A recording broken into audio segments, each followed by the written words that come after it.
We have to hear the word, read the word, study the word, and memorize the word. Is there anything that we're missing?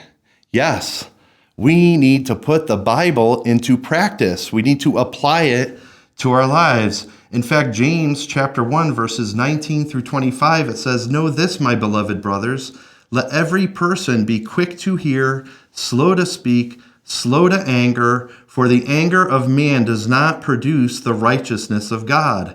Therefore put away all filthiness and rampant wickedness, and receive with meekness the implanted word, which is able to save your souls." And so James is a very practical book, and he's telling us you need to do these things.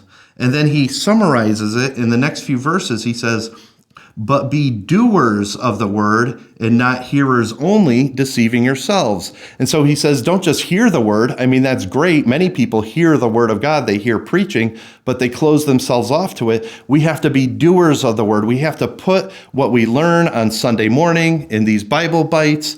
When we hear the word of God, we have to say, how can I put this into practice in my life? I know when I preach, I always like to put today's challenge at the end of the sermons so that there's something, regardless of all the rest of the sermon, there's something very practical that you can focus on based on the word that I preached that day that you can put into practice in your life.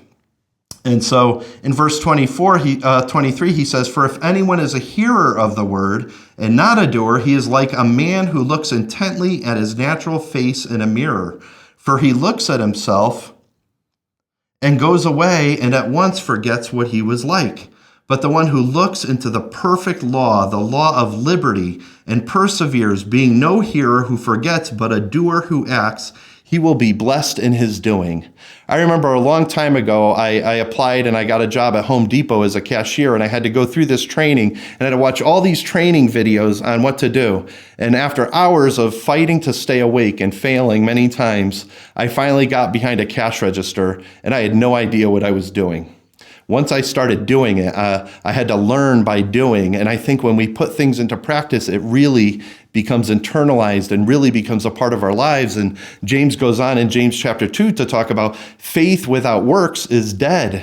And so we show our faith by the things that we do, by actually doing what God says shows that I believe him. Jesus says, by this all men will know that you are my disciples, if you love one another. And he says that if we obey him, we show him that we love him. That's in John 13 and John chapter 15. And so we need to put the things that we say we believe that the word of God teaches into practice in our lives, because that demonstrates that we truly believe it.